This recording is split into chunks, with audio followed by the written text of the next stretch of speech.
Hindi lahat ng nagmahal ay minahal pabalik. Ito yung para sa mga nasa gilid lang ng kwento. Ako yung laging nandyan sa likod ng eksena, habang ikaw ang bida sa sarili mong pelikula. Ako yung tahimik na palaging sumusuporta, kahit sa dulo ako yung unang mawawala. Sa bawat tawa mo may kirot sa dibdib, kasi alam kong sa iba ka talaga sumisilip. Ginusto kitang piliin araw-araw, samantalang ako isang beses mo lang tinignan. Tinago ko ang selos sa likod ng ngiti, tinawag kong kaibigan ng gusto kong mas maging higit pa ron. Sorry sa bawat kumusta, bitbit ang pag-asa na baka isang araw ako naman nang makita. Ako yung nasa gilid ng kwento mo, lagi nandyan pero hindi kasama sa plano mo. Hindi mo pinili kahit di ako nawala. Ako yung naghintay pero hindi minahal. Ako yung nasa gilid ng kwento mo, sa eksenang masaya.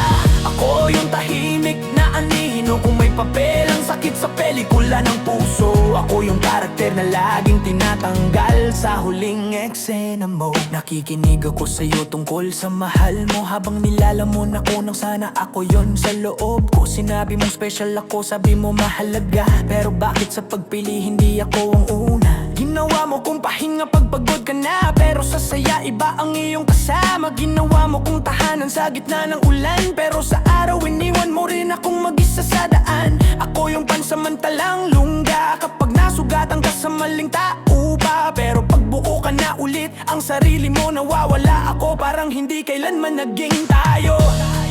Ako yung nasa gilid ng kwento mo, laging nandyan pero hindi kasama sa plano mo.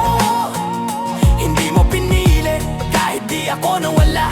Ako yung naghintay pero hindi minahal. Ako yung nasa gilid ng kwento mo, sa eksenang masaya. Ako yung tahimik na anino, kung may papel ang sakit sa pelikula ng puso. Ako yung karakter na laging tinatanggal sa huling eksena mo. Siguro may mali rin sa parte ko, na pinilit kong mahalin ang taong hindi handa para sa akin mismo. Siguro may aral sa bawat pagtanggi, na hindi lahat ng minamahal ay marunong ding magbalik ng pag-ibig. Ngayon natuto na akong tumingin sa salamin at piliin ang sarili, hindi na yung laging huling option din. Hindi na ako maghihintay sa mga salitang bitin, hindi na ako uupo sa mga pangakong hangin. Kung may darating mang pipili sa buo kong pagkatao, hindi dahil kulang siya kundi dahil buo na rin siya sa puso niya mismo. Hindi na ako makikipaggagawan sa pansin, hindi na ako magmamakaawa para mahalin. Dati, ako yung nasa gilid ng kwento mo, ngayon ako na ang bida sa sarili kong mundo.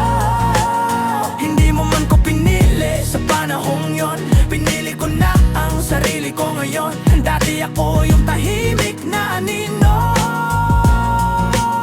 ngayon ako na ang liwanag sa dilim ng puso ko. Hindi man ako minahal ng taong gusto ko noon, ngayon natutunan ko na kung paano mahalin.